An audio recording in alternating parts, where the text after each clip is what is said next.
Welcome back from lunch. I hope it was okay. Great, great, great. Awesome. If you need anything, please let us know.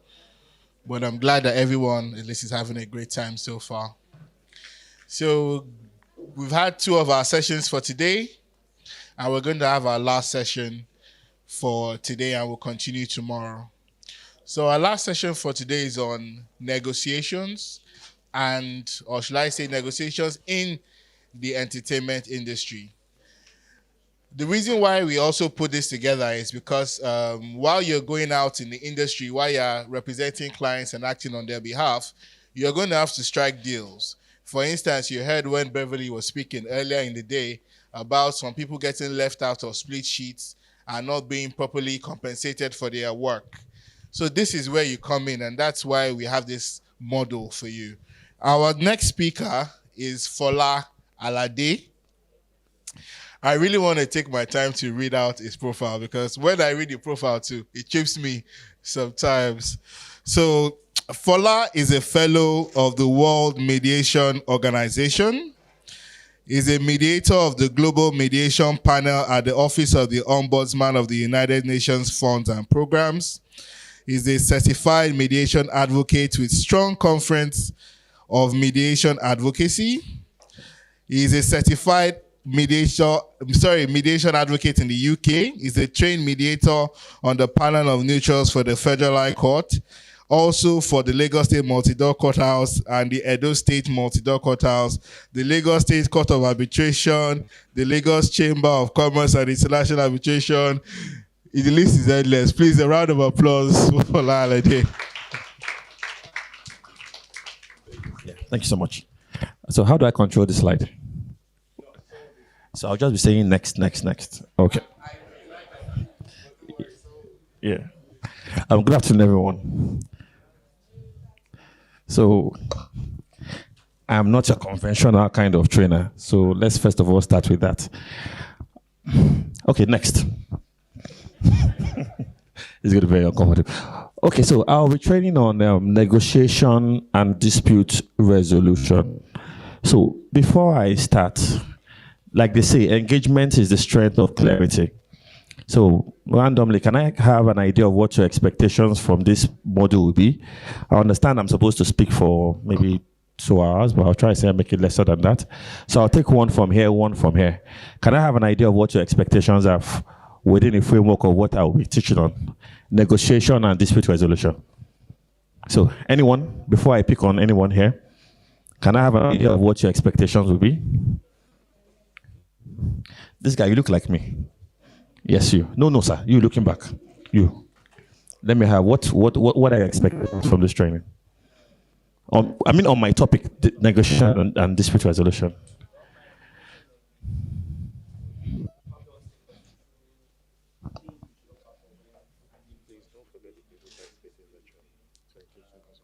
Okay.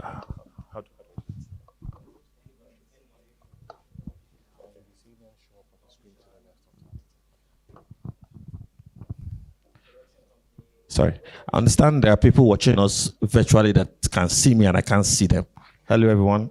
So hold on. We're going to do this again. Thank you. My expectation would be that you take us through how to handle situations where disputes arise between maybe an actor and a production company or the parties to agreements in entertainment contracts. For instance, how long should the dispute resolution last, and what are the things you should do to try and make sure that it stays within those timelines? Because if you have a movie and the timeline for the production and everything is about 1 year, and a dispute arises, how fast should this dispute be resolved? What you just said falls within the framework of my second part of lecture. So I'll be taking dispute resolution. So can I take anybody from here?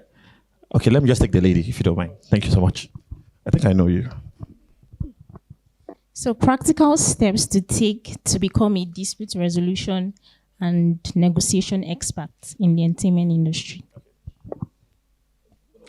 Okay, thank you. No, less white. Thank you.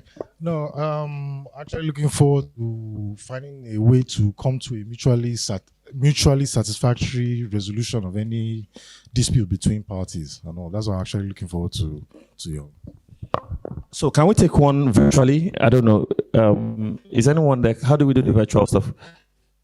If with teaching they give an expectation, please let me know. Okay, so within the next 2 hours or less, my class will be divided into two. I'll be taking the first part, which is negotiation, and the second part, which is dispute resolution. But before I get into this, it's really very important you guys understand that there is a mindset to negotiation and dispute resolution in entertainment. So I say this because if I was to teach this topic in a commercial class, I probably would not use this method. If I was to teach this in maritime or any other area of law, I probably would not use it. So the first thing to note is that we have different strokes in terms of how you're going to do it. Negotiation is all encompassing. Next slide, please. We all negotiate one way or the other. If you know you've never negotiated for anything at all, please raise your hand. We all negotiate.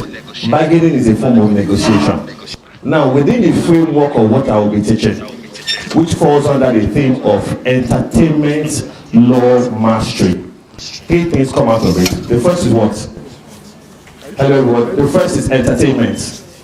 The second is law. The third is mastery. Now, there is a mindset ascribed to it. First of all, we are teaching entertainment law. Fine, I understand that we're all supposed to be lawyers, but we're looking too serious. I'm sorry. Thankfully, you have Mr. Kanayo here with us. It's one person I like so much.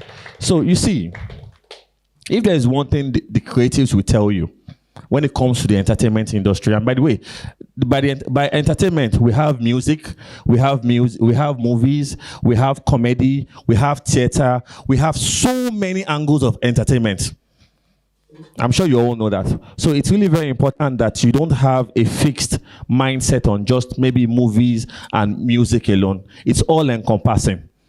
So why I use the word mindset is that, you see, the creatives in the entertainment industry, before you even talk about anything at all, they need to first of all have, I don't want to use the word rapport. They need to be able to feel, I don't want to say feel you, but when you are having a conversation and, it's okay. For different strokes for different folks. They can say, I'm coming to teach you now, fit and proper, I'm not wearing shirt and tie. So I came into here and I saw everybody, I was like, okay, Fola, you're a lawyer. So, you understand? It's like, okay, fine, let's just try and behave and act like one. So because at the end of the day, remember that when it comes to entertainment law and entertainment, your clients are not lawyers. That's the funniest thing. They are not lawyers. You might be having conversations on their behalf with other lawyers, but they are not lawyers.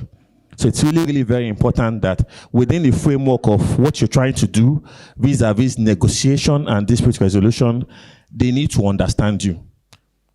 It's really, really very important. So I just thought I should just first of all get that out of the way to justify why I'm dressed like this. You understand? I'm not wearing shirt and tie. So next slide. You see, so what is negotiation? Negotiation comes in different ways. If I was to define negotiation within the framework of mediation, negotiation is communication for the purpose of persuasion. Negotiation here, no, please, no, could you go back there? If I don't say next, please don't change.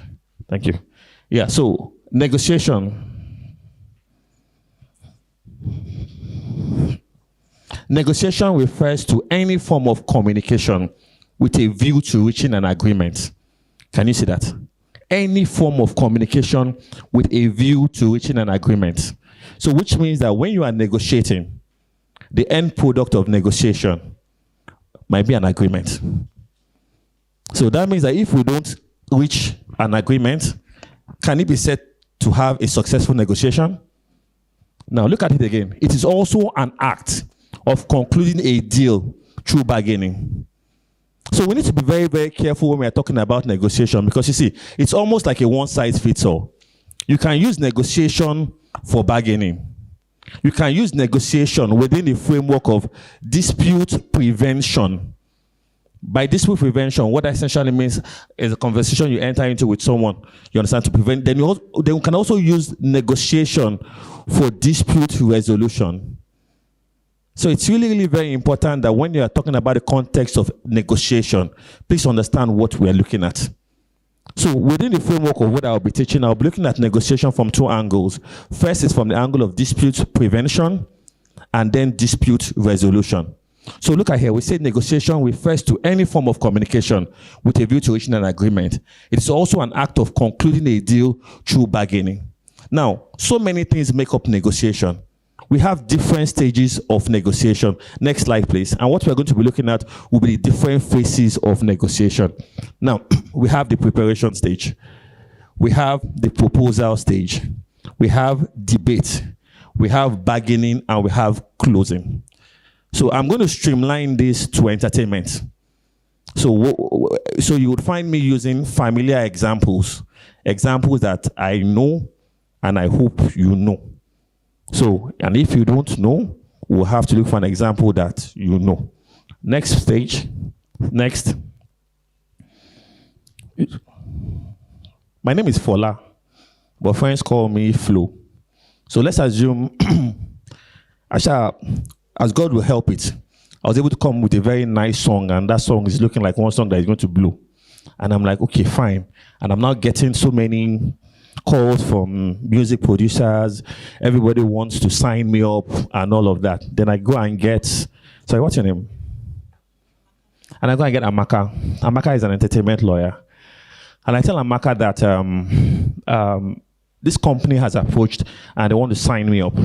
And I don't want to go there alone. I know I have a good song, but I don't know. I have a feeling, and they're offering to pay maybe, they're offering to sign me up, and for that song, they want to give me maybe 40 or 50 million every year, and all of that. I don't know what to do.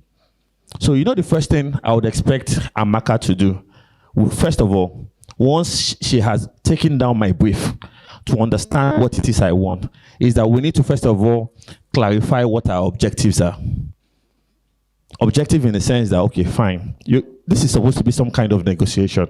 What exactly do you want from this? What are your terms? Because see, if Amaka does not understand what I want, there is no way she will be able to communicate my terms clearly to the other side. And on the flip side, sorry, lady in red, what's your name? Daniela is also, so I'm going to be doing this from two parts. Daniela also represents the company that, let's use XYZ music company. She represents me. So within the framework too, Daniela too is also trying to clarify the objective. You can see what both of us are doing. We're using the same method, but with different perspective. She for me, her for her company. So now look at this. What are the no-go areas? For someone like me, it might be that, you know what, I'm going to have intellectual property of my song. Even if when the tenure expires, I want to have intellectual property of my song. Daniela is saying, no. I don't want him to have an intellectual property of his song. I want the song to come to me. You can see what both of them are doing. They haven't met each other. Everybody's still at the preparation stage. They're both trying to tick the dots. You can see what's happening. She is over here. She is over there. But you know what both of them will not do? Come into negotiation without adequate preparation. Now, the next thing again is to research, to seek out information to support the objective. Why do I want to have intellectual property of my song? What is the reason for it? On Daniela's part too, she's also trying to justify the reason why she wants the music company to have intellectual property of the song. So these are things that go on at the background that a lot of times people don't know about. Now, because she's working with some kind of structure, it's easier for Daniela because she knows she's working with businessmen. But you are working with Flo. I don't care. I have a good song. I don't have time. So Daniela has more of a job to do Amaka has more of a job to do than Daniela, because you see, you need to understand the mindset of creatives. I'm going to use music as an example. So what is it? Naira and Kobo. So how much is it going to be? I don't want to use the word impatience, but you see, sometimes they are not too bothered about the paperwork. So you need to know how to communicate. Sometimes we speak, but we don't communicate. And sometimes when we communicate, people don't comprehend. And why I say this is that when you're speaking to them, you have to discard all your legalese. Let's be honest. And before you talk about entertainment law, please understand entertainment. I'm telling you, understand entertainment. There's entertainment and there's law. Join both of them, we have entertainment law together. Entertainment, for me, is 5G. So some things, they come naturally. Entertainment comes naturally to me. I don't need to make an effort to like life. I love life. So when you now add the law to it, it's just, how do I put it this way? Thank you. Sorry? Balenciaga. Balance. So I don't even need to make an effort to. So most times I'm not like the conventional, even though I do entertainment law, but I don't do the conventional entertainment law because it's not what I really want to be known for. But my own angle of coming into entertainment law is from dispute resolution. So chances are that if I'm going to have a conversation with my client, if I'm someone like a Daniela, probably just go to one bar. Now, let's talk. So what do you want? Get it down. You understand? I have an understanding because you see, I need to be able to understand what he wants.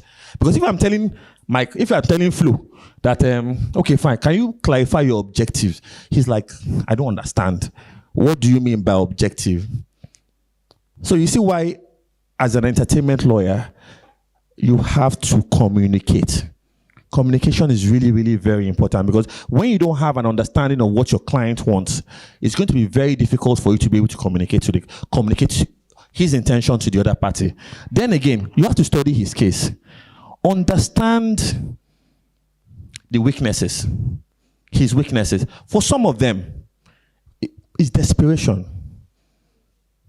Yes, it's desperation. They know they have this good song, they have this good material, and they feel that, man, this person is offering 40 million naira, and he's saying that, man, if I don't take it, that is it, and all of that. But you know, as a lawyer, that this 40 is not good enough. Daniela here over here is also trying to see how Daniela also understands that this guy has been suffering and hustling, and she's saying, okay, fine, 40 million, we get you an apartment on the island. Shango Tedo is island, though. Ekpe is island, though.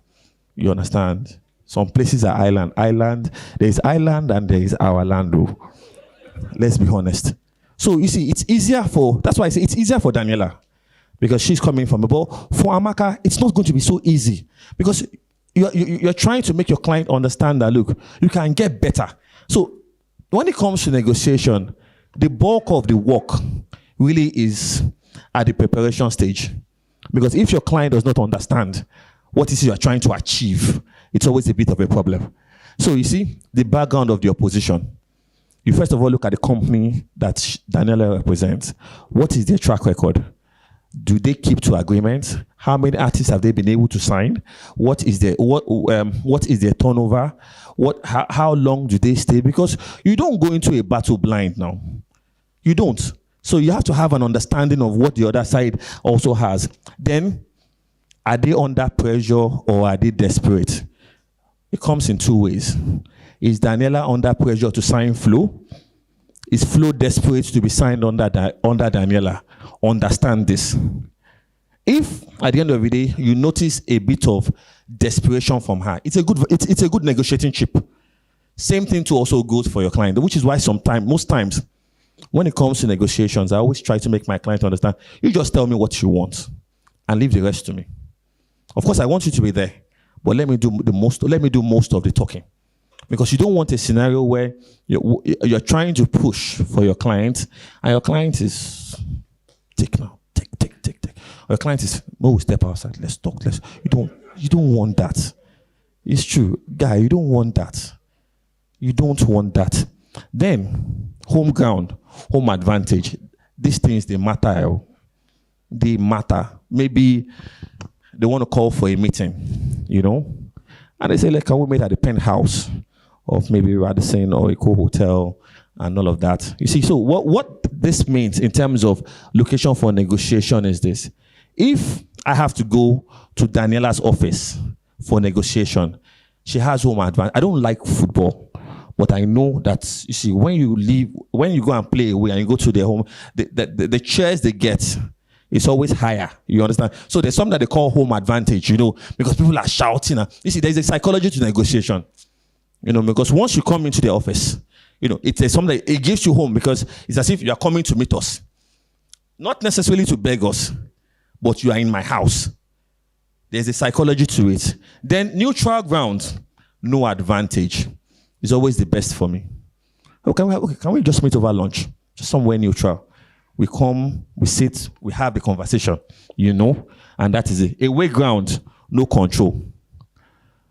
So sometimes it's always better to see how you can manage some of these things because you might think it's nothing. Next slide. But they all matter one way or the other. And this is also in a bit of preparation. Then another thing we'll also look at again. Negotiations, really, they depend on proposal. What are your terms? What are your terms? And for the purpose of negotiation, for someone like me, I don't like making the first offer. I always like to have an idea of what it is you have on your mind. And if I'm going to make that offer first, I don't want to use the word insult. I try to start from something a bit ridiculous. Then we start to take it up from there. Because the moment you make the first offer, they already have an idea of what it is you want. And then we can start off from there. So most times when it has to do with a record, a song, an artist and a record label, most times I say, okay, fine, can you send me a draft of what your terms are? So on the strength of the draft they sent to me, I have an idea of what is in their mind. And when they say you prepare first, I'll be like, but you do this a lot. You are signing my artist. So let me have an idea of what your terms are. Then on the strength of that, we can then start to negotiate. So you see, so negotiation essentially has to depend on terms. And when you want to make proposals, please make with confidence and fluency and always leave room for maneuvers. Then make proposals hypothetical. So I'm thinking of a scenario where would it be possible if my clients, can we look at an option of maybe 40 million every year? With an option of royalty for my client, just thinking out loud. You see, you try to give them hypotheticals that you're communicating, but at the same end of the day, you're trying so hard not to be held to something. I don't want to say you're slippery, but you're just trying to see how you can have a conversation and you listen to opposition and you take note of all offers. They would also try to make an offer to you. So which is why when you're going, highlight everything it is that you want. First of all, you look at what the amount payable, you look at the issue of IP, you look at the issue of royalties. So you see, there in any conversation in entertainment, this is one thing, you should be able to identify what I call generic red flags that always come up. They always come up one way or the other. If it has to do with music, you understand what it is. Sometimes it's always about two things. Apart from payment, it has to do with the number of years the record label wants to hold the artist. Sometimes they want to turn the artist into, I don't see any reason why you would sign an artist for 6 or 7 years. What are you doing with an artist? So you understand, you're tying somebody to 6 or 7 years. In my opinion, I don't want to say it's unfair. So those are the things that you have to look at. So if you're looking at 7 years, is it going to be broken down into tranches? Are you looking at what are there some set deliverables that will come in within the first 2 years and all of that? So in any space that you are playing in, always have an idea of what some of the generic red flags are. It could be entertainment, it could be comedy, it could be music, it could be movies. Have an understanding of what it is. Because you see, within the framework of those things you know, you are able to come up with a proposal. Next slide, please. Then, this is always the most interesting part. Having to search for common grounds. Common grounds in the sense that, so when we're looking at common grounds, I would put a word there. It's ZOPA, Zone of Possible Agreement. So what this invariably means is that when you're negotiating, maybe Amaka says, okay, fine, I'm looking at paying my client maybe 40 million. She says, she says, I don't think I can pay your artist more than 40 million. And she says, okay, fine, 50 million. You can see that there's almost a common ground. There's 40, there's 50. So you know that one way or the other, there's a possibility that one person can come up, and there's a possibility that one person can come down. So at the end of the day, always be cognizant of things like this and on issues on which you disagree. So sometimes when you want to run through the gamut of negotiation, it's not always advisable to focus too much on the areas that you disagree on. Because you know why? When you do, you lose steam. If at the end of the day we're trying to negotiate on X, Y, of course there are deal breakers. We have some clause things that are not negotiable. But if, okay, fine, we're trying to negotiate on maybe on the part of the island my client should stay in. You're saying we want my client to stay in Shongotendo. I said I want my client to stay in Lekki Phase 1. Okay, fine. Let's highlight it. Let's move over to XYZ, XYZ, XYZ. You continue to do that till you see how you are able to run through your proposal. You understand? And that's basically what I'm going to be doing here. You first of all look at what your interests are. You indicate your interests. You assess trustworthiness and competency. Because at the end of the day, learned colleagues, talk is cheap. Anybody can come up and say the most, can say anything. But at the end of the day, we have some, I don't want to use the word, there are some record labels or some companies, let's make it wider, that are known for not keeping to certain things. You know them. If you know. So as a lawyer, it's better you also do your own due diligence. Have conversations with other lawyers. I have an artist that wants to sign with this person. I know you used to manage an artist. What's up? What happened to the other person? What were the issues you had? Because you see, you can't know everything. And you also can't wing everything. But I don't know, what's the name of this my guy? Is it Lord Denning? Yeah, back in the days, he just said something. He said that the good lawyer is not the lawyer that knows all the law, that knows where to find the law. My guy, very nice guy. You understand? He just said it casually. That's it. That's what makes a smart lawyer. God forbid that one lawyer knows. Was he the one that said that to again? You see? So at the end of the day, it all has to do with ingenuity. And I think that should be the stock. That should be a buzzword the 21st century lawyer should have. I don't know a lot of things. But the few that I know, when I start talking about it, you think I know everything. Honestly speaking, that is how it should be. Now, like I said, alignment of interest. Now, the two words that I deliberately explained here, there is position and there is interest. What is position? What they say and what they want. Interest, why do they want it? So to get the best out of any negotiation, it's always better you focus on what the interest is. Why do you want this? It helps.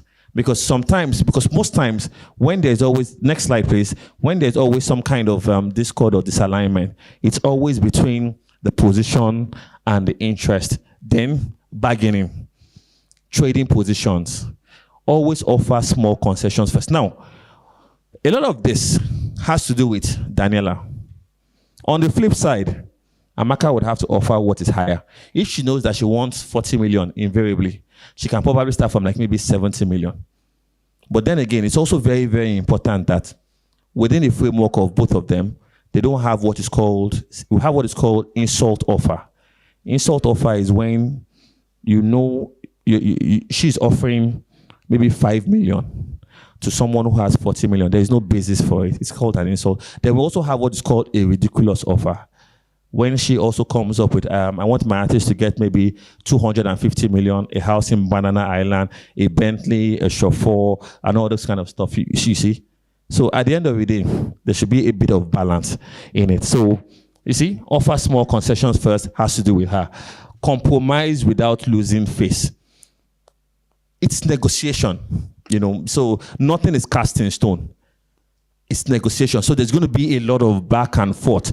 Emphasize each concession as a loss to you. Okay, fine. You want me to take X amount. Wow. That means my client would have to concede to XYZ, XYZ, XYZ. Okay, there's another company that is making a similar offer to me. Okay, should we probably look for a scenario where I could probably come? You see, don't make it too easy. Never make it too easy. Not a scenario where they come and tell you that, oh, take XYZ, XYZ. At the end of the day, you're jumping hook, line, and sinker into it. So a lot of what I will be explaining to you, some of them look like the mechanics of it, but you see, it's when you start implementing that they become part of you. And like I said, when it comes to negotiation, honestly, nothing is cast in stone. Nothing is cast in stone. You will find some negotiations that they don't even follow this structure. It's easy for you as a lawyer to understand this. But what if the other person is not a lawyer and you want to come and start saying all of this? What happens? He won't understand where you're coming from. But then, because you have an understanding of what negotiation is, and you have an understanding of the situation, there is a way you can actually communicate this without using some of the words I put here. You understand? Then, can we go to the next slide, please? Then, closing. Now, you see the negotiation phase. And another thing I must also add that I forgot to add here is this: don't be in a hurry to close. Understand? Don't be in a hurry to close. Everybody wants something. Fine. A sense of urgency can be ascribed to what it is you have to do within a framework of reaching a logical conclusion. But don't let that be a basis for you, for the other party to hurry or push you into what it is you don't want to do. It's really, really very important. So now, like I said, the end product of a successful negotiation is an agreement. So this is where Barrister Fola Alade now comes into play. Because if we are not able to have an agreement that encapsulates what the terms are, there may be a problem. So, first of all, make sure you record everything, then try and put them into a form of an agreement. Confirm terms. This is where our rules of interpretation come into place. Can I still remember the Ejusdem rule of interpretation, the golden rule, the literal rule, the is, the shall? You see, those things, they mean a lot.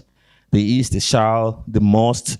You see, what they mean and all of that. You see, that is when you are not able to contextualize everything into an agreement and you define words. Next slide, please. You define words. They all must mean something. Now, it's also very, very important that you also have an understanding of resistance. Why do people say no? You should have, why is there resistance? Why am I making certain offers? And they're saying no, because you see, when you don't have an understanding of certain things, you will be defensive. Thank you so much. You'll be defensive. Sorry, what's your name? We're going to do something. You know how I've never, in church when they preach, the pastor will just pause, then he's trying to get inspiration from somewhere. You've done it like twice for me now. So you understand? So once it looks like I'm pausing, I'm trying to think of a word, we just put it inside there. You understand? Let's just do it that way, okay? You've done it twice now. I like that. So first of all, the good causes of no. One, anger and fear. But let's look at the issue of fear. You can imagine a scenario where I've been trying to look at this. Let's look at this guy. I've forgotten his name. No, I have not forgotten his name. I'm just trying to pretend as if I've forgotten his name. So, how many of you know Ashake? Mr. Money. See that guy? You see that guy? You know my prayer for him. Just so his case not be like Craig David. Because I don't on this. So this is where I'm now going to forget that I'm a lawyer. Because I don't understand how somebody can just come up with tracks back to back. Bam, bam, bam, bam, bam, bam, bam. How many of you here know Ashake? Thank you very much. Now, see that guy. That guy has been on the street for long. Oh. Forget all the Joa that is just dancing. That guy is over 40. Oh. I can tell you, see, this life, when God just wants to bless you, so that guy, so you can imagine someone like Ashake. Ashake has been in the industry for so long, probably has a lot of songs and all that. Then he just comes up with one Omokwe. That was the first track. Then at the end of the day, somebody's now making him an insult offer. He's scared. He's thinking to himself that, God, this song might probably be the only song that will blow without knowing, you understand? So he is coming from a position of fear. But he's not able to communicate his fear to Amaka. That look, this song, this might be the only shot I have at stardom. Let's see whether I can, because we also have some one-hit wonders too. That they will just, one song, the speed with which they came, the speed with which they also disappeared. You understand? So you need to understand. But he may not, one-hit wonder. So you see, but he may not be able to communicate it in a way he understands it to be. as a lawyer, he should be astute and discerning enough to know that he's coming from a position of fear, and then know how to balance. So if he's saying that he's rejecting XYZ, it's not because he's being unreasonable. It's because from the position of fear. Then somebody like Daniela, she's angry. She's like, look, we have a good song, yes. So why are you making, you understand? Why are you making so much fuss over this? We have some people that have. So you see, the same scenario, different. Thank you. The same scenario, different. I don't know what's the other perspective or different obstacle. You see. So so from one scenario, one is coming from a position of anger, the other is coming from a position of fear. You should be able to understand what they want, and then not knowing any more effective way to behave. Sometimes people don't know how to react to things. That's why sometimes I always say, because I'm a bit of an emotional intelligence specialist, anger is learned. When you want to react to an issue, it's either you flee, you freeze, you take to flee, flight or flee. I think there are three: flight, flee, or freeze. Yeah, or you freeze. So sometimes when you see people act out, they act out in the best way they understand it to be. It's not from a position of disrespect. Some people, when they're angry, they go quiet. Some people, when they're angry, they speak up. So sometimes you can imagine a scenario where you don't have an understanding of certain things. Then maybe the other party says one thing and you're like, you know what? Let's forget about it. But when you have an understanding of the fact that it probably does not have a better effective way of behaving, there's a tendency for you to want to put certain things in proper perspective. Then, of course, we have process failure. Now, by process failure, what this invariably means is this. Chairman, sir, can you take that slide back to the faces we had? Just go back to the very beginning. Now, by process failure, stop here. This is what we mean. You can imagine a scenario where you start from preparation, you move over to bargaining. Bargaining, you come down to proposal. Proposal, you come down to debate. There's a process to some of these things. Can you please go back to where I stopped from? So if as much as you may want to be flexible, understand that when it comes to negotiation, there is a certain process and there's a way it flows. And then again, when you see that there is no benefit from further negotiation, sometimes we call this lapses in judgment, perhaps due to how the choices are worded. Communication is very, very important. Maybe in trying to communicate certain things, it's not properly communicated to the other party. Sometimes this might also be a reason why the other party would say, And then again, so here, I could have replaced this word with deadlock, because sometimes it usually happens. Which is why I always advise lawyers, always try and see how you can run through your list of certain things that you want to do from top to bottom. So that when you get to the part where it looks as if you cannot negotiate anymore, you can now start making concessions. I want my client to stay in Lekki. No. He must go and stay in Shongotedo. Okay, what if we decide to meet halfway at Agungi? You see? Okay, fine. The amount to be paid, maybe 40, maybe 50. Okay, what if we decide to come off midway?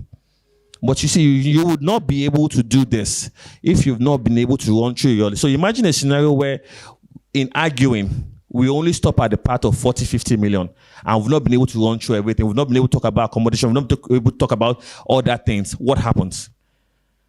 So there is a process. There is a style to negotiation. Then mindset. For me, mindset really is the most important thing. People will continue to do the best with what they can. If they know better, they will act better. We are educated. We understand how certain things work. Some of these creatives, they don't know any better. They want to do something, they just come all out and all of that and everything. Then because you don't have an understanding of where he's coming from, you think he's daft or something. So mindset is really, really very important. And within the framework of mindset, again, like I explained to you, the mindset of negotiation in commercial disputes is totally different from the mindset of negotiation in entertainment. Even within the framework of entertainment, the mindset when it comes to music is different from drama. It's different from theater. It's different from cinematography. And you know, it's different from sports. You all realize sport is under entertainment, right? You understand sport is under entertainment. Yes. So the mindset is different. So it's really, really very important that within a framework of what it is you're trying to achieve, understand the mindset ascribed to it. Next slide, please. Now, what are the strategies for getting past a yes? Active listening. A lot of us actually live distracted lives. When I mean distracted lives, in the sense that we don't listen. You know, we think I know Nigeria is very, very tough. I know. But you see, sometimes you're having a conversation with someone, his mind has gone far. You understand? And you're supposed to be a lawyer, and probably your client has said something that maybe your client has communicated something to you. You were not listening to what your client has said. The other side has communicated something to you. You've not listened carefully, because you understand. So if you don't embrace the act of active listening, you don't even know when they give you certain things that you can act on. And you see, those things that you can act on are things that, so those things given to you are strategies that can be inculcated into trying to see how you can, what's it called? Get whatever it is you want. Always asking open-ended questions. Don't try and put yourself in a position where, rather than ask them, how do I put an open-ended question? Or if you have an idea of what an open-ended question is, great job. Let me just first of all use that as, yeah. Could you help there? Do you have an idea of what an open-ended question is? Okay, could you tell us one? Can you tell me why? Can you tell me why? Yes. Can you tell me why as opposed to why? Who has another example of an open-ended question? How did it make you feel? Another one again? Is there anything else? Yes. Is there anything else? So what do you think about it? So see, exactly. So now the trick to an open-ended question that I use is a question that can make the other party speak more. You know, so it can come in any way, you know, any question, and most times it always comes off whatever it is they say. You know, so, and the thing about it is that the more you let the other party speak, the more you're able to understand certain things to use. So one of the strategies is always try and see how you can get them to speak more. Then, understanding the basis of the counterparty's resistance and building the appropriate bridge. I think I explained that. Because sometimes resistance may be because the ideas are not their own. Now, within the framework of the ideas not being their own, I'll give you an example. You tell your friend that, I'm going to even negotiate with them, one company. You see those people, they have plenty of money. Don't even agree. 100 million last. Whatever it is they say to you and all of that. So you see, but that is not his own idea. You know, he's coming in within the framework of, okay, if I can do maybe 40 or 50. But no, you see those people, they get plenty of money. So you see, so because the ideas did not generate from him, there's a bit of a struggle somewhere. And that your lawyer, now you they pay his salary, whatever it is you want, make sure you tell him, impose it on him and all of that. So you see, sometimes, so when you get resistance, I always tell people, try and understand where that resistance is coming from. So, and you know how you would understand. Also through open-ended question. So, you want to take 100 million. What is the justification for the 100 million? If indeed he feels the 100 million is justifiable, he'll be able to tell you. But when you see him stuttering, stammering, they paid this other person. No. They paid Wizkid when he signed up. You now ask, but are you Wizkid? Are you Wizkid? Because it's so easy to know when, and I think that's also one skill we lawyers have. It's easy to know when someone is speaking and when somebody is speaking through someone. They're always telltale signs.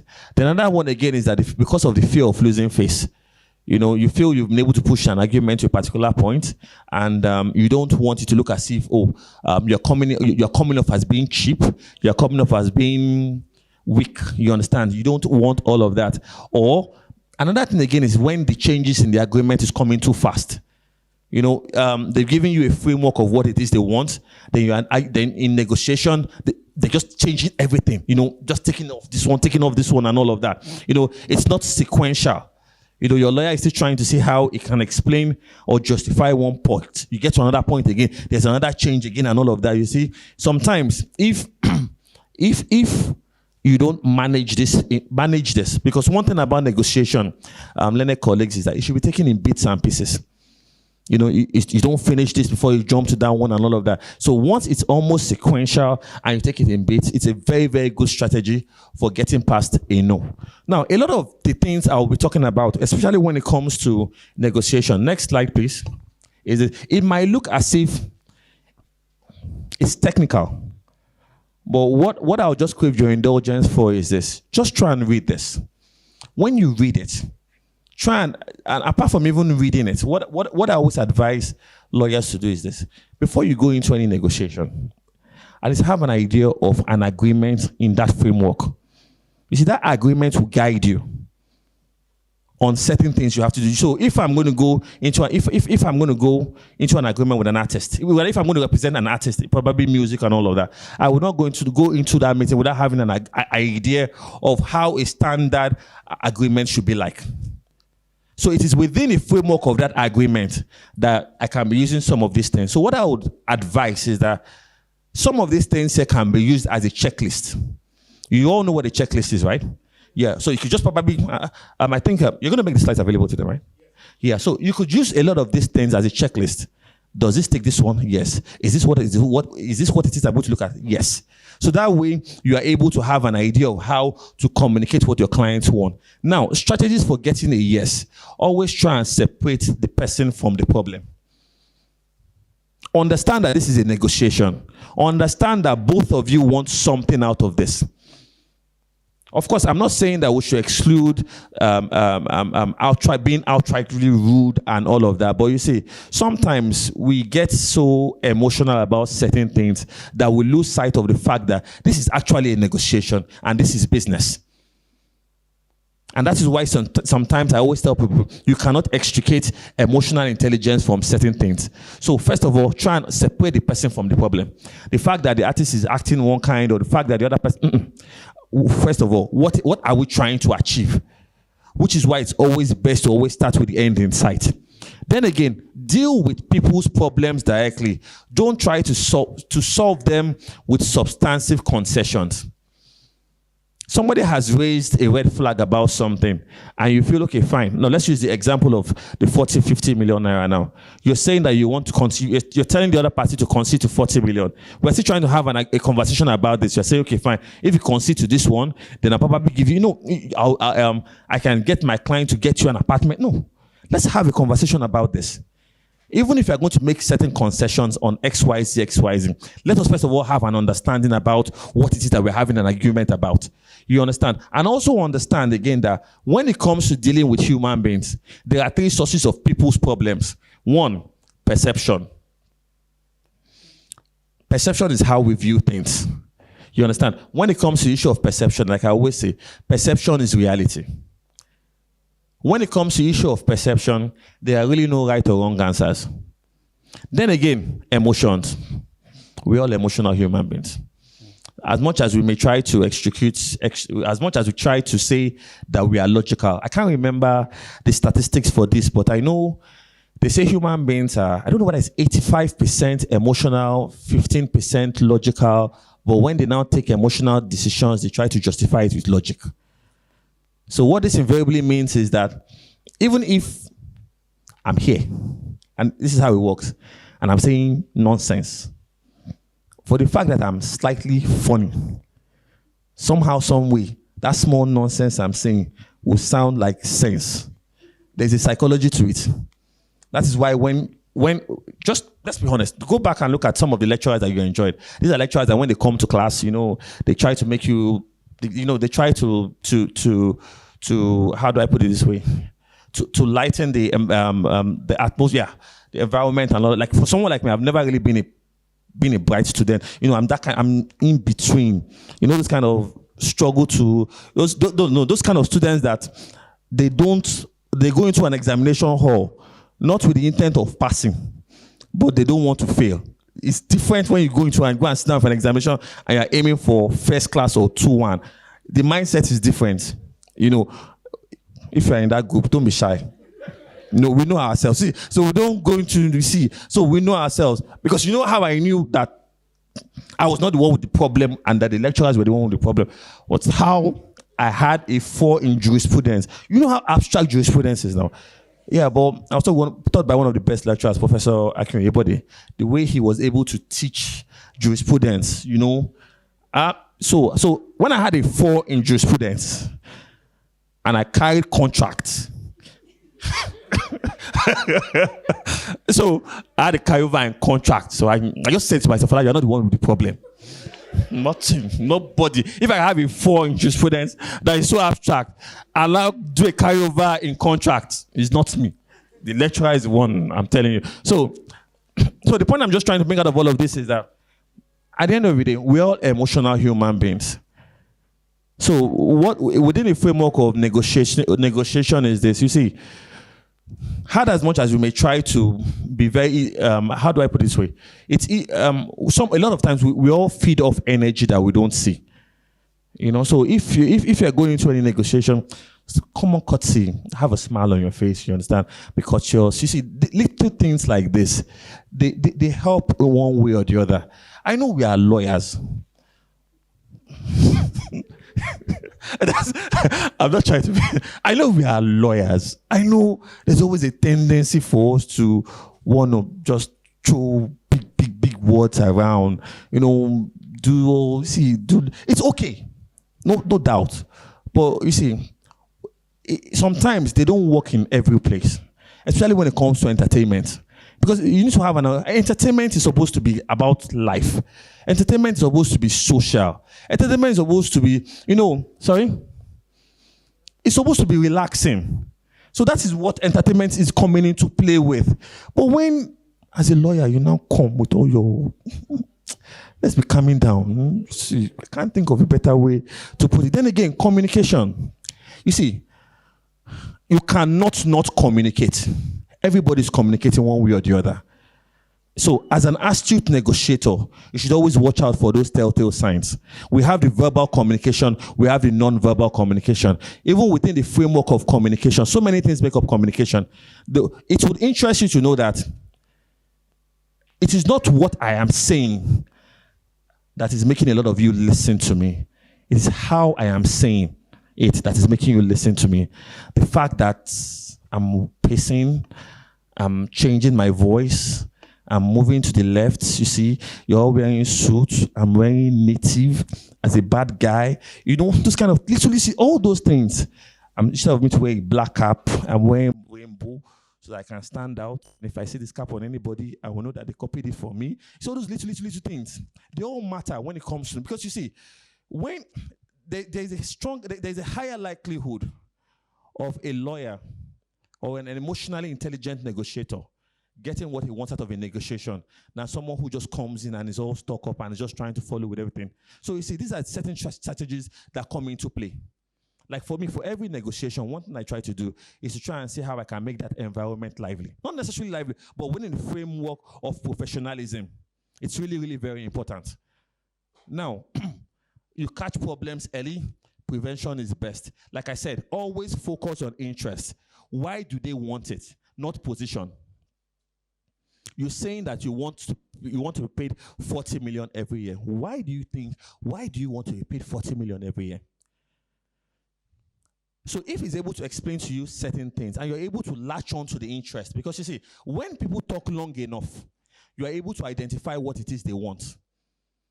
So if within the framework of him trying to explain certain things, you're able to identify certain interests, there's a stronger likelihood of you getting what it is you want when you capitalize on interest than when you capitalize on position.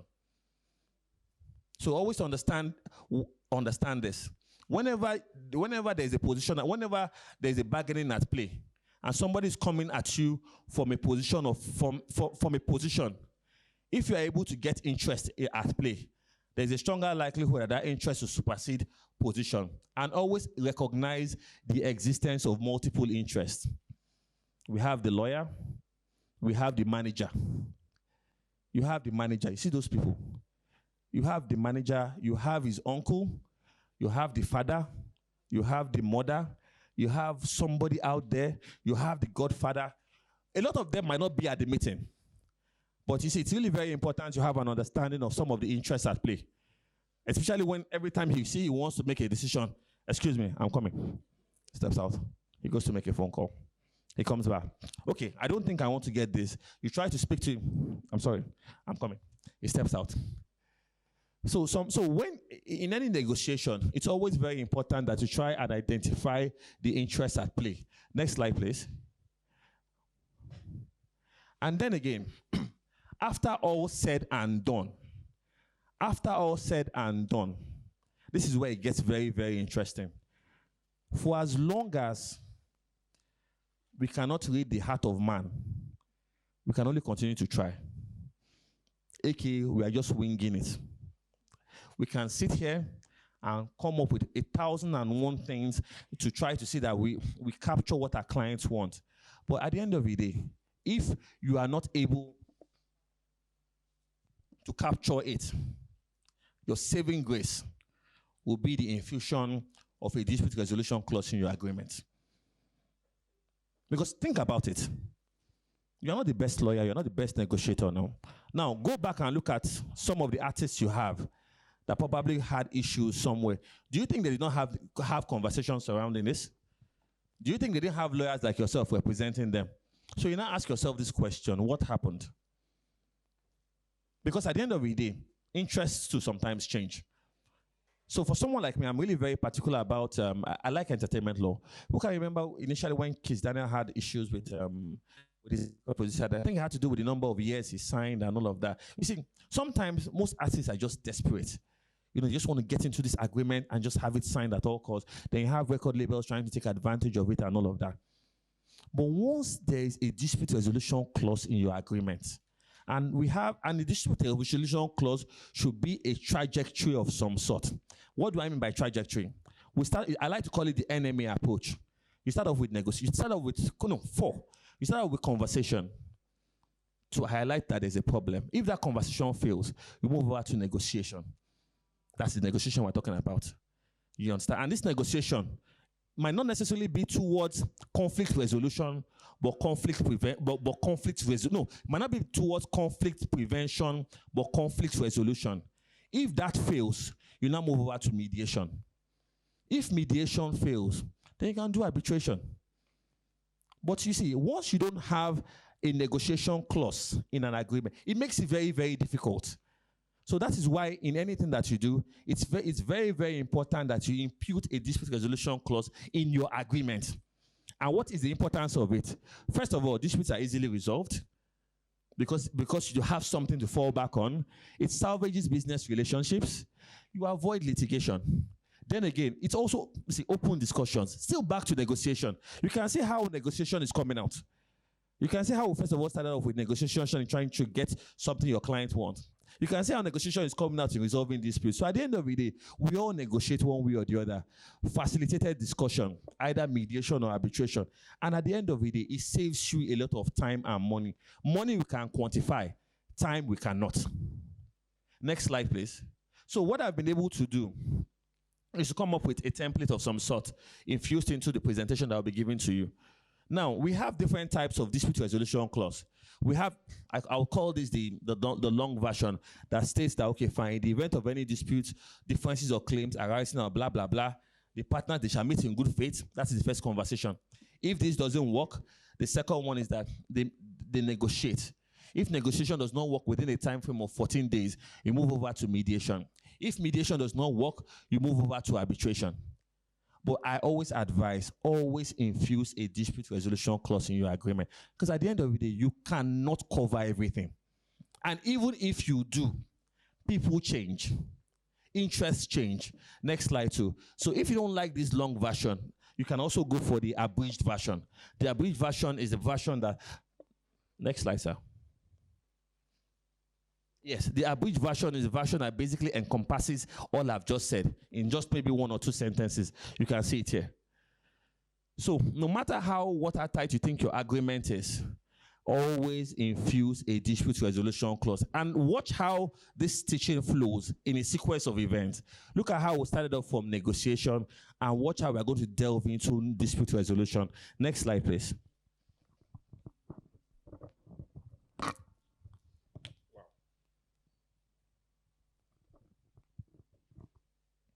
Wow, I have just 30 minutes. I'm going to have to run through this. So now, we have dispute resolution. Now, when we talk about dispute resolution, can we see what makes up dispute resolution? We have collaborative law, we have mediation, we have conciliation, you see, these are different types of dispute resolution.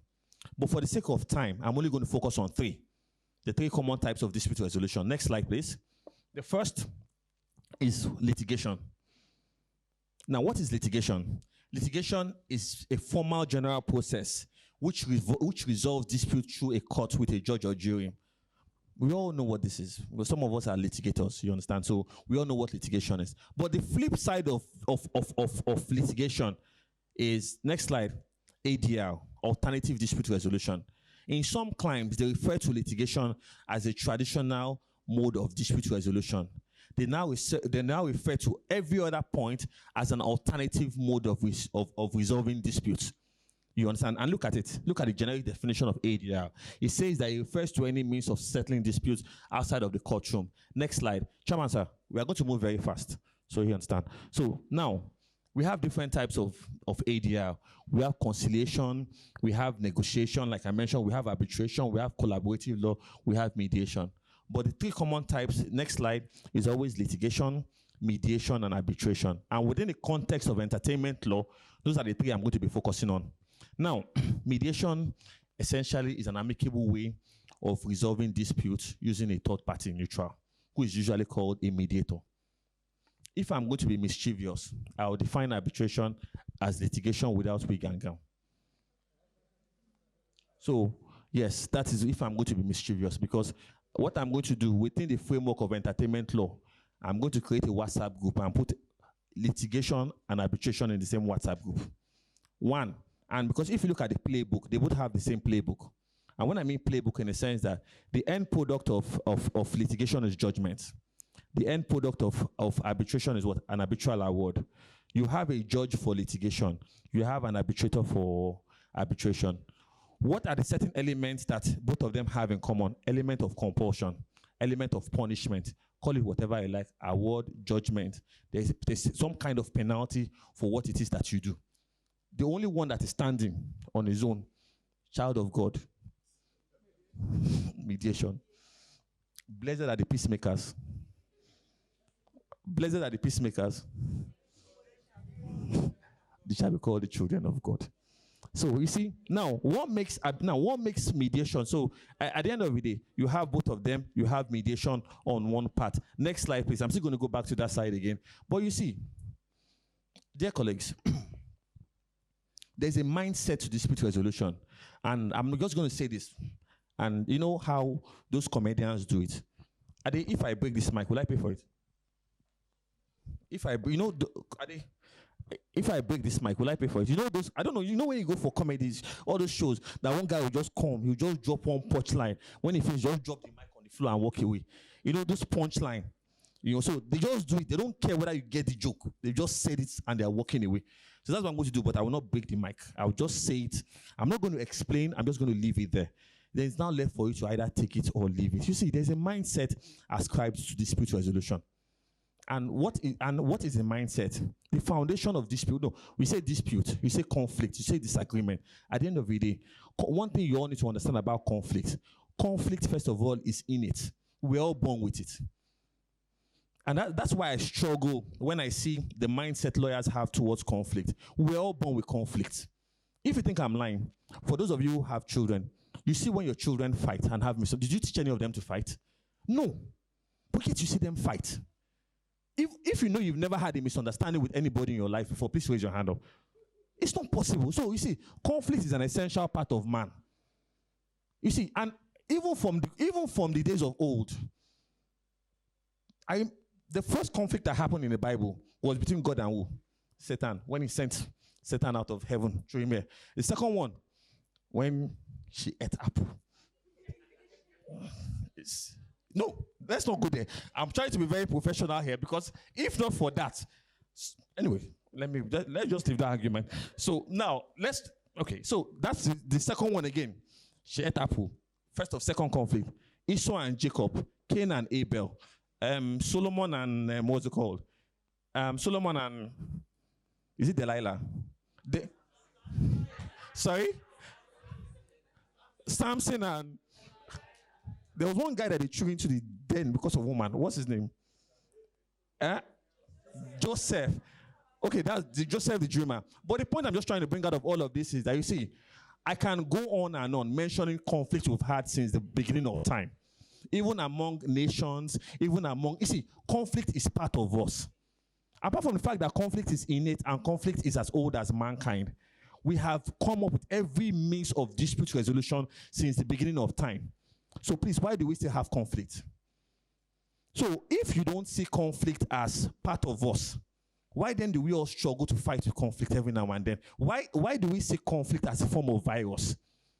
So I say this because you see, if you don't have an understanding of conflict, you may not have an understanding of the dispute resolution that will go with conflict. And let us use entertainment law as an example. Look, do you know the lifespan of a song in this country? Maybe 1 month. How many weeks? 1 month. This song by Ashake, Joa, that song by next month, something else will come out. When Burna Boy came out with his last, so imagine Burna Boy coming up with last, everybody go. Then I now come out and say that song is my song. I now decide to sue Burna Boy to court, and I bring an injunction to restrain Burna Boy from playing that song. Now, while that is going on, how many years do you think that case will spend in court? Sorry, how many years do you think that case will spend in court? Now, do you think, if you look at the lifespan of the years that case will spend in court and the lifespan of that song, at the end of the day, when you even get the judgment to restrain him from playing that song, can you put something or nothing and expect it to stand? Let's be honest. So fine. So what I'm trying to explain to everyone now is that as much as we have different forms of dispute resolution, we should be astute and discerning enough to know what form of dispute resolution to use for look for a particular kind of case, or even technology. We all know how softwares come up every now and then. So let's assume somebody comes up with a software today, and you're trying to lay claim proprietary right to that software. Do you know how many years are going to spend in court? By the time you even finish, that software would have become obsolete. And that is where mediation comes into play. What are we saying? Just try and figure out an amicable way of having this issue resolved. And then allow me, so while that is going on, let that thought be hanging somewhere in your head. I'm still going to link it somewhere. Then let us look at our present day reality. Now, when I'm talking about our present day reality, I'm always very, very careful not to use the word delay, but use the word congestion. It's just like what we have on our Lagos roads. It's not a function of us not having enough cars, having enough roads, but we have too many cars. Then let's look at, then you have, what's it called? There's this example I use. Allow me to introduce you to Mrs. Lolia, who in 2000 got married and gave birth to a baby called Josephine in 2000. Then in that same 2000, you understand, she entered into a contract with someone to supply, she bought a land. And then there was an issue on the land. No. I think land, let's just enter into contract with someone to supply XYZ. She paid the person 5 million naira. Of course, when she went to court, the lawyer went to court. The lawyer checked the bar list. Noticed that there were like maybe 25 or 30 cases on the bar list, which we all know. So that means that on an average, a judge will sit down to how many cases in 1 week. If for those of you that are still in active litigation, maybe 25 cases per day, maybe 200 cases per week, if not more. Then some of our judges still write in longhand. Then let's even assume she's able to get a judgment at the High Court. How many years do you think she's going to spend in getting a judgment in the High Court? Let's just come up with the lowest number of years. How many years? 3 years. Okay. Then you have Otumba Babiaka, that's me, who said, who does this small girl think she is? You understand? Then I now appeal. We'll now go to the Court of Appeal. How many years do you think we spend in Court of Appeal? 5 years, making 8 years. Somehow, some way, Otumba Babiaka was able to get a judgment against Miss Lolia. Then, no. This is beyond principle. Don't forget, 5 million naira. This was in 2000. Then she now decides to go to Court of Appeal. How many years do you think she'll spend in Court of Appeal? Supreme Court, sorry. Supreme Court, how many years? No. 10 years. So how many years are we looking at? So total of how many years? 18 years. First of all, I'm happy to tell you that Josephine turned 18 this year. And she just finished secondary school. She's about to go for her master's. That's number one. Number two, the value of 5 million naira in 2000. Is it the same value of 5 million naira in 2018? Let's even assume we decide to factor interest and all that. Oh, I forgot to tell you. So somewhere along the line, Otumba Agbabiaka developed stroke. Or even if he didn't develop stroke, let's assume after 18 years, he says that he doesn't have any money to pay. So after getting judgment after 18 years, what do? Ganeshi. So now, that's just a classic case. Can you mention any entertainment case that can survive that time? So can you mention? So you see, so when we are talking about dispute resolution, what I try to make people understand is that, you see, try and be multifaceted. Next slide, please. Try negotiation. If negotiation does not work, use mediation. If mediation does not work, then you're at a crossroad. You can choose to go down the route of arbitration, or you can choose to go down the route of litigation. But try not to make mediation, try not to make litigation your first port, especially when it comes to entertainment law. You see, maybe because I walk around with a lot of creatives, you should have an understanding of how these guys think. They don't have the time. You see, if there's one thing that they're all very scared of, they believe they don't. Only very, very few artists have that sustaining power that Davido, Burna Boy, and Wizkid have. Let's be honest. Only very, very few. Even if you go back, only probably Two-Face is probably one of the very few people of my time. You understand? I'm saying my time as if I'm that old. But it's true now.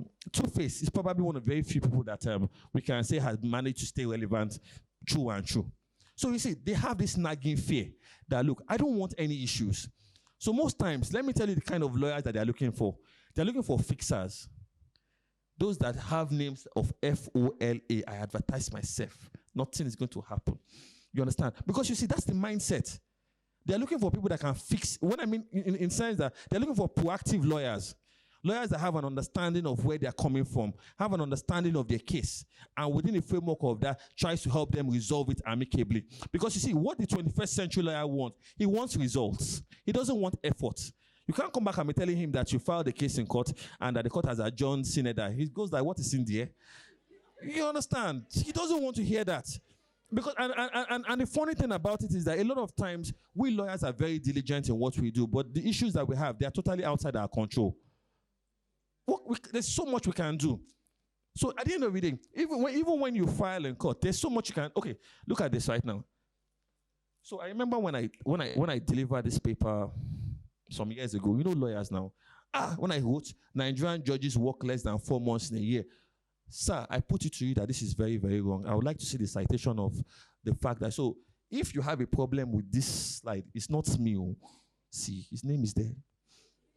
Joseph Onyekwari. So that is the link to click to find out that I did not say it. He said it in 2016. I did not start practicing mediation like that. So he's the one that you hold. Next slide. And look at how we broke it down. He said public holidays, 10 days. Annual court vacation, 60 days. Easter vacation, 14 days. So technically, the courts, they only work 104 days in a year, excluding strike, excluding civil unrest, excluding what's it called? NSAS, excluding 2023 election. So that means that if I file a case, so that means that for some of us that have our cases in court, next year, nothing. Next slide, please. So at the end of the day, what are we talking about? So you see, when we talk about ADR, especially within the framework of entertainment law, we are not coming from a position of the fact that litigation does not work. Litigation works. It works very, very, very well. But you see, what we have to juxtapose that with time. When it comes to entertainment, there is no time. There is no time. The way things move, they move very, very, very fast. And you see this, then okay, no, this Gen Z is not condescending, right? Is that what I understand? That word is not condescending. You see, the way these Gen Zs are moving, the way these guys are moving, there's no time to check time. I'm not saying that I'm not saying that I go out a lot like that. But you see, when I go out sometimes, like Monday, I was at Hard Rock Obi's house. I just stood like I was just looking. On a Monday, that place was filled to the brim, Gen Zs, and I was looking at them. I was looking at money. I was looking at money. See, those guys, they were up to 600. I was just saying to myself, okay, fine. ASU is on strike. At least during my own days, when we used to go out, we used school to lie. So I know that everybody knows ASU is on strike. How come we have a place that has over 600 Gen Zs there?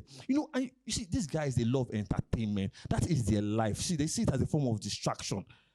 So you cannot imagine any issue. So some of them are going into music, some of them are going into writing, some of them are going into this and all that. Then issues normally arise. So of course they know that they need a lawyer. So even when you are able to prepare an agreement for them, when an issue comes up, they don't want to hear anything cut at all. They don't want to hear anything. And you know the funny thing there, it's also happening. Out of every 10 students that come out of law school, how many of them actually go into litigation? So there's something, so look, something is happening. And somebody will say that the moment you notice change, it is too late. Yes, something is happening. You can't see it. I can see it because I was out on Monday, I was out on Tuesday, I was out on Wednesday. Today is Thursday. I'm going to be out tonight. Because you see, when I go out, I just sit back and I watch, I observe. You see, entertainment is a life source. You see, because of what's happening right now in this country, everybody's looking for a distraction. Nobody wants to go mad. People are looking for a distraction. And you see, where opportunities present themselves, you guys should be there to take upon the opportunities. So that means that if you have somebody like an Amaka, they know Amaka is into entertainment law. Amaka resolves issues. You understand? They would rather go and meet an Amaka than go and meet a barrister, Chukwu Emeka, who says, you have a good case. We are going to fire. We are going to fire. You see this matter that is here? I can promise you will get judgment. Yes, I know you will get judgment. But in what year? Because you see, we are in an era right now where it is no longer a case of black and white. You have a good case. Yes, I know I have a good case. The question is, can I reap judgment of my good case? Where you have the gray. So let us first of all look at some of the benefits of ADR. So first of all, is confidentiality. Confidentiality is the bedrock of ADR. So so right now, what I'm doing now is I'm even subsuming arbitration and mediation into another WhatsApp group, confidentiality. Why is confidentiality very important? What this means is that even if I have the same issue, so for litigation, we rely on precedents, right? What is good for A is good for the gander. In mediation, it's not like that, though.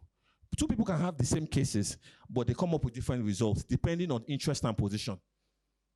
But then again, we have both signed an agreement of confidentiality, so the other party does not need to know what happened. So confidentiality is the bedrock. It's not like the one that, Fola, behave yourself. That you just, for those of us so I still do litigation, but not as much as before. For those of you in active litigation, maybe they tell you your matter is 12 o'clock, and you still look at things like 2 hours, and you got to court like maybe 9. And tell your matter is 2 o'clock. Just stand up from the court. You just be walking around the court. Then maybe you now hear people shouting in one court. You just enter. You just go and sit down. Now. A court is a court of public record now. Then you now start listening to other people's cases. At least I know there was a case that this lady was saying that the husband was saying that every night the husband will wake up. The husband was saying that the wife will wake up every night and carry a calabash around her head. 1, 2, 3, you understand? Then they started talking about very, very intimate things that I feel should not be things to be said outside. But it's a court of public record, really. There's really nothing anybody can do about it. That never happens in ADR with specific reference to mediation. And one thing people don't know is that arbitration is the faster version of litigation. You see, ADR is the technological version of dispute resolution. When I mean the technology of it is that while litigation is like a vehicle that moves you from point A to B, ADR is a plane that will take you from point A to B, because what we are selling now is time. I should be able to tell my client within the framework of negotiation and mediation that if the parties are willing to come to terms, I can settle this matter in less than 1 month or even 1 week. Can you say that in litigation? You can't. So you see, and that's why I say the 21st century lawyer is a lawyer that knows what to use at every point in time.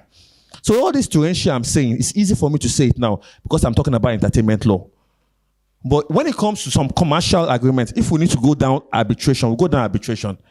Even if we need to use litigation, which is always a form of last resort, maybe yes, but you should know what to use, especially when it comes to entertainment.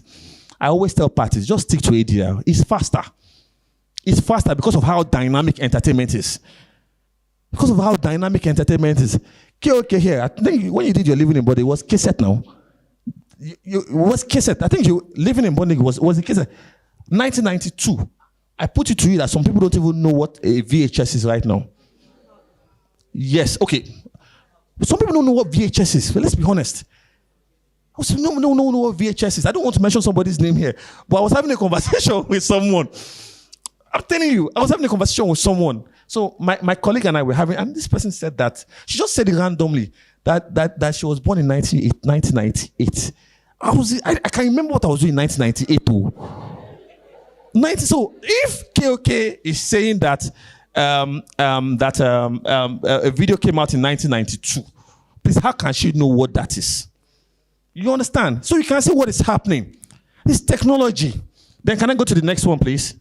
Then you see, the man with the most options controls the system. And that is what ADR gives you. The man with the most options controls the system. When I mean controlling the system, I have an issue with you. Man, what's your name, man? Anita. I have an issue with Anita. First of all, if negotiation does not work, I try to communicate with Anita. If that communication does not work, what do? I go to negotiation. If negotiation does not work, what do? I go to mediation. If mediation does not work, I go to arbitration. But if it is the flip side, by the time I write her a letter, I have a good case, I take her to court. How many years will I use? And I think there's something that we lawyers do that we also need to stop. This idea of writing letters of demand. I understand the fact that you have been briefed. But you see this, you start off with this funny heading, RA, fraud, intent to defraud. You see, that one does not even get me up. So you see that last sentence, take notice that if you don't pay my client 200 million within 7 days, I will take 14 days. Some people 7 days. I will. Then I'll take you because you see, without recourse to war, who are you? You see, who are you? Then without recourse, you see, when I see letters like that, I just laugh. I laugh. You see, because I didn't know there is no time. I have an issue. Look, when it comes to entertainment, I like entertainment. Yeah, we have an issue. I can reach out to the other party. Do you have a lawyer? Let's have a conversation about this. Let's see how we can have issues resolved and everything. And we move on. You want to know one thing ADR gives you? It gives you options. If A fails, next slide, we can use B. If B fails, we can use C. I'm sorry, there's still that baby part of me. Flash, speed. You see, when I talk about speed, you will not appreciate the value of time. I'm not a prophet of doom. You see this Naira that is going now on his own, like 710, 720. That thing is going to get to 1,000. Oh. Let's be honest. It's going to get. So what am I saying? This country, the ricochet effect of devaluation and inflation is that it affects everything. So what this means is that 5 million naira the value of 5 million naira in 2000 and the value of 20 million naira in 2022, they're almost a power. I say that again. The value of 5 million naira in 2000 and the value of 20 million naira in 2022, guys, no jokes, is there. So that means that if you are telling your client to go to court, it's a good thing. You understand? But try and factor all of this because you and I know that when it comes to the issue of interest, it is discretionary at the instance of the court. So you can only guarantee your client that he might be able to get that amount. But when it comes to, I don't know, so I haven't done litigation, but I don't know whether I'm correct about the issue of damages when it comes to the percentage. It's discretionary. So when we are having this kind of conversation, try and always factor this. And look, guys, let's first of all forget that we are lawyers, first of all. And that's one thing I always try to tell my learned friends when we have conversations like this. I tell them, put yourself in your client's shoes. This 5 million that you have, or this issue in contention, what if this is the only money you have? Would you tie it down to an action for 2, 3, or 4 years? And I don't understand why we feel that we make more money through effort than results. You make more money through results than effort, and that's what ADR gives you.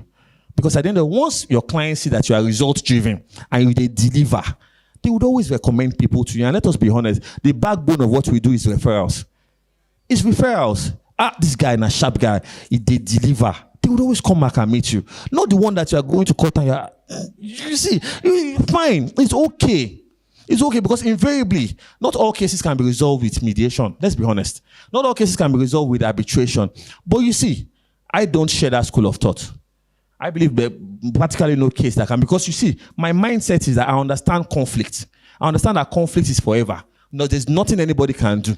So for as long as there's conflict coming up, we should always continue to find ways of resolving conflict.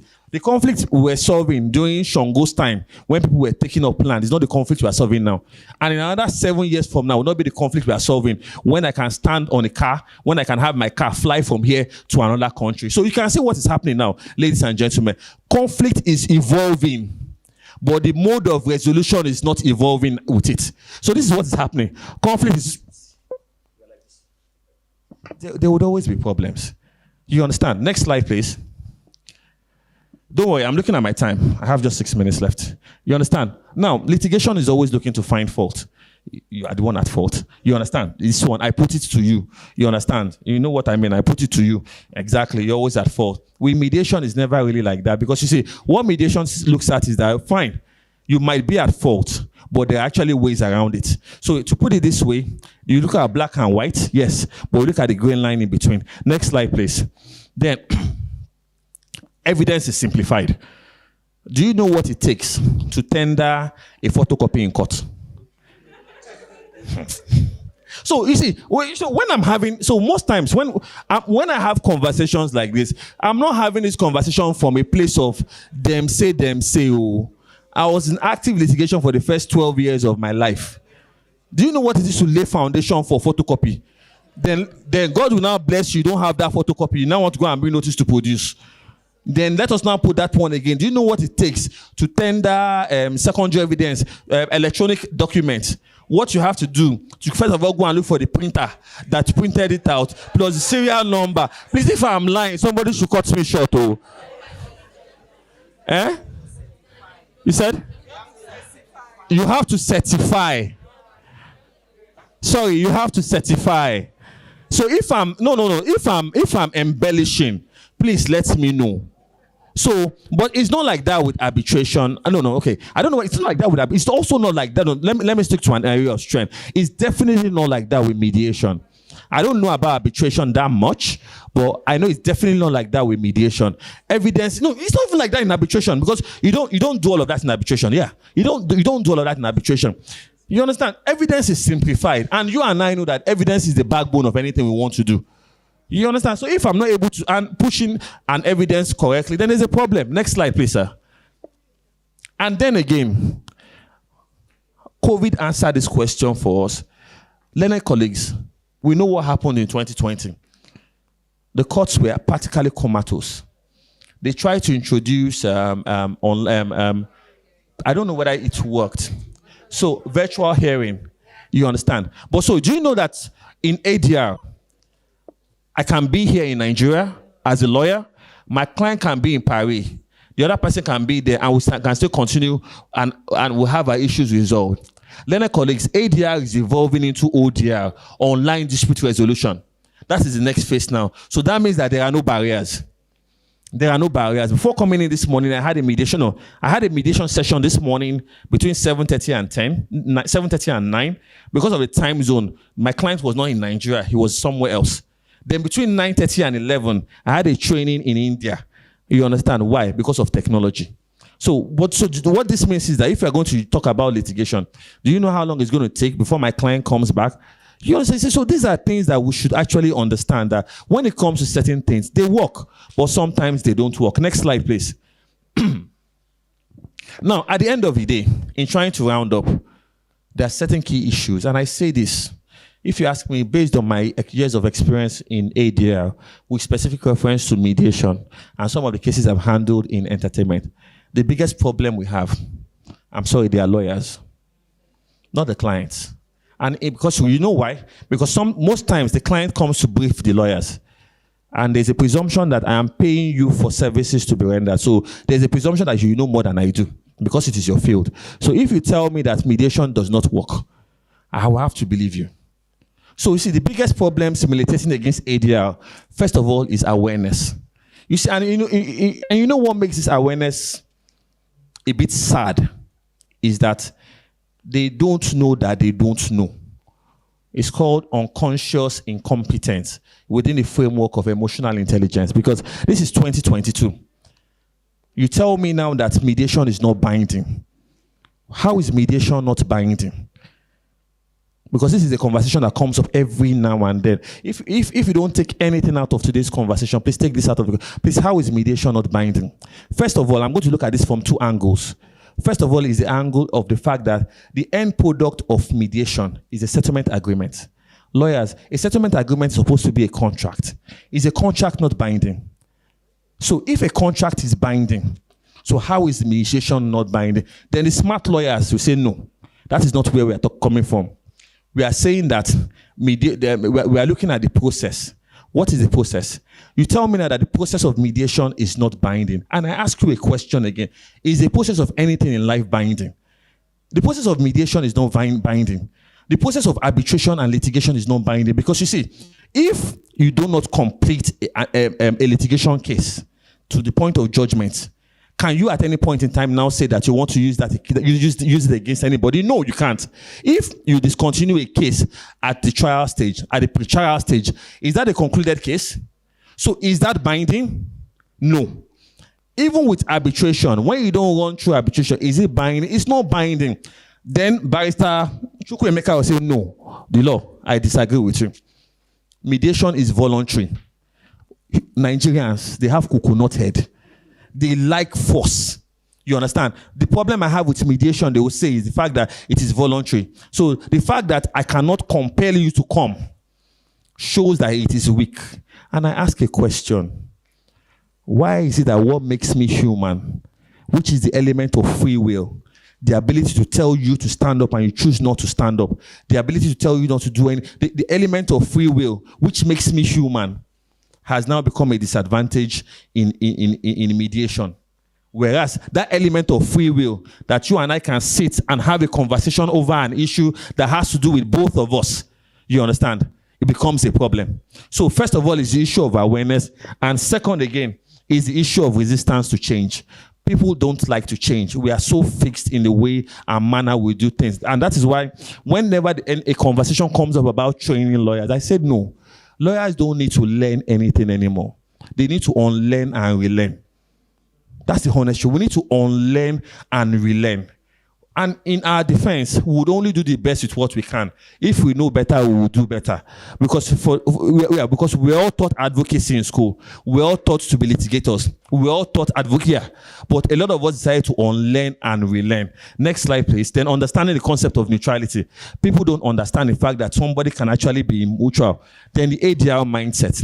I explained this when I was talking about it. You see, there's a mindset ascribed to ADR. There's a mindset ascribed to dispute resolution. If you don't understand that conflict is innate, conflict is as old as mankind, there's no way you can have an understanding of it. Next slide, please. And after all said and done, the business of ADR, I feel I would not do justice to this topic if I don't explain to you that within the framework of entertainment law, you can choose to be a mediator and just resolve cases that have to do with entertainment law. Because, ladies and gentlemen, specialization is the new name of the game.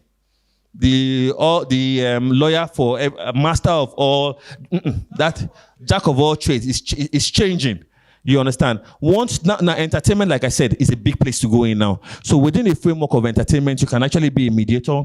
A mediator is a neutral. You can be a mediation advocate. That is a lawyer that represents his client as mediator. You can even be an arbitrator. the last port of call when it comes to entertainment cases. Or you can even be an ADR consultant who through early neutral evaluation. Early neutral evaluation is a scenario where you look at the case, at the relative strength and weaknesses of a case, to determine whether it works. Or you can even be an expert mediator in a certain niche, because you see, entertainment is wide. I need you all to please do something for me. Whenever you get home, just type types of entertainment on your phone. You'll be surprised at the various types of entertainment we have. So don't just limit yourself to music and movies. There are so many areas that also come up. And if you want to, you can be a trainer or a facilitator. Or best of all, guess what? You can be everything, because they all fall within the framework of ADR. Next slide, please. And in trying to end up, you see, it's easy you should know your why. After all said and done, if you are going to go into entertainment, are you going into entertainment because you have a passion for entertainment, or you have a passion for money? It's not a bad thing to have a passion for money, because I like money. But you see, understand that money is a means to an end. So as much as it is that you try to chase value, you understand, try to also ask yourself, why am I doing this? Because at the end of the day, it comes out, whether you like it or not. Next slide, please. Next slide, please. After all said and done, I've spoken for 90 minutes. I have 25 minutes. I have maybe 10 minutes for question and answers, because I didn't start early. Everything I've said is still at the idealization stage. I just hope I've been able to confuse you and not convince you, and put a seed inside of you to make you understand. Because at the end of the day, there's a method to this. A lot of what I've been able to teach you, basically the mechanics of negotiation, mediation, and all that. But I'm hoping I'm able to ignite this fire of curiosity in you, to make you look at entertainment, ADR, and the entertainment space. After the ideas, the next slide again will be what? The next slide again will be this, will be implementation. Learner colleagues, talk is cheap. Idea is 0/100. What step are you going to take now that I've finished talking? Are you going to start looking at ADR in the entertainment space? Are you beginning to consider a career in it? Because at the end of the day, if you don't take any step, all I have said would amount to nothing. Next slide, please. And if you now decide to take an implementation stage, the next thing is that you have to be consistent, because consistency is better than intensity. And as I end up, I just want to convince you and not confuse you that private primary schools are better than public primary schools. Thank you.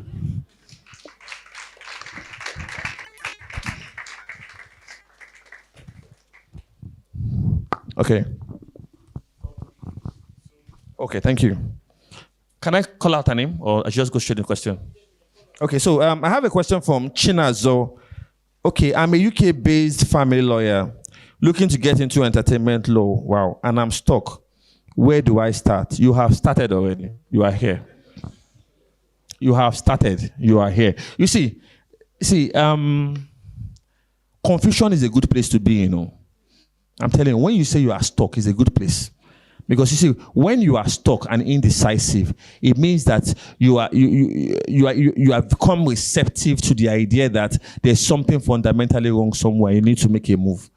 I remember what I said to someone. I said pain and trauma is a terrible thing to waste. Being stuck is a terrible thing to waste. So, Chinaza, I think you have actually started. And within the framework of starting, what you have done by actually coming to this class is a good thing. So what I would advise you do is that start reading on entertainment law. You understand? First of all, have an understanding of where you want to come into entertainment law, because it's really very wide. Are you coming in from the angle of ADR? Are you coming in from the angle of other modules that are listed within the framework? And then most importantly, just give yourself time. You understand? Ask yourself this question, and then you'll be fine. Second, do any Nigerian-based law firm short in-house training? Does any Nigerian-based law firm offer short in-house training in entertainment law? Because theory and practice are two different issues. Let me put Akinyemi Law on the spot. So try and send a DM to Akinyemi Law, and Akinyemi Law and Ade are very good friends. Don't let them lie to you. So talk to Ade. Ade can help you with this. And I must also say something. You see, sometimes in life, it's always good to give honor. He doesn't like it when I do this, but the only reason why there is a Fortefa Mediation Academy And why there is a Fola Alade talking to you guys is because of Alade. Please, can we give him a round of applause? And I'll tell you why. You see, this question she asked, I'm stuck. In 2017, Ade called me and said, Fola, come on. He calls me Flo. Flo, come train on mediation. I said, me. Train on me. I just started mediation 3 months ago now. Me, I should come and train. I don't even know anything at all. He said, Flo, it should be in my training. If you mess up, is it not better you mess up in my training than mess up anywhere else? And he gave me the first platform to come and train. And so what he was able to do was to create a platform for me to even know that I enjoy. I've always known I have a sweet mouth. I will not lie about that. But you see, he was able to redirect that sweet mouth into other more profitable areas in life. So why am I saying this is that you see, when opportunities present themselves, just be aware of it. So you are stuck. Yes, you are stuck. But it's a good place to be in. And then again, that's pretty much all there is to it. Any other question? Before...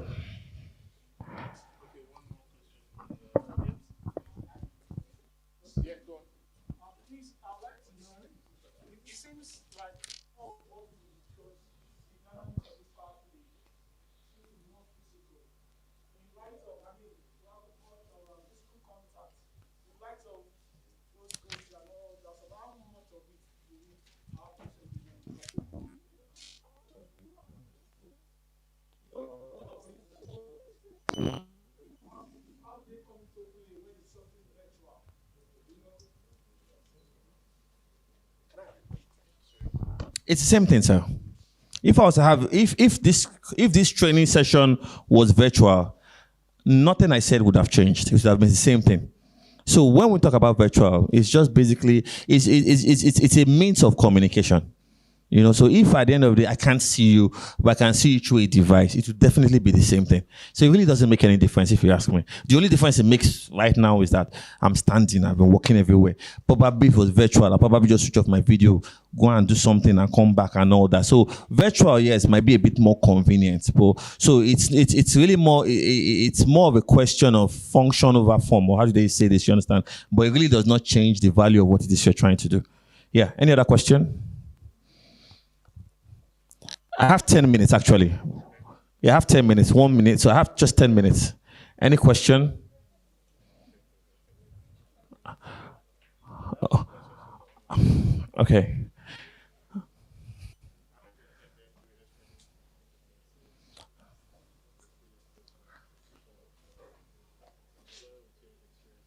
Okay, so okay, have I taken that?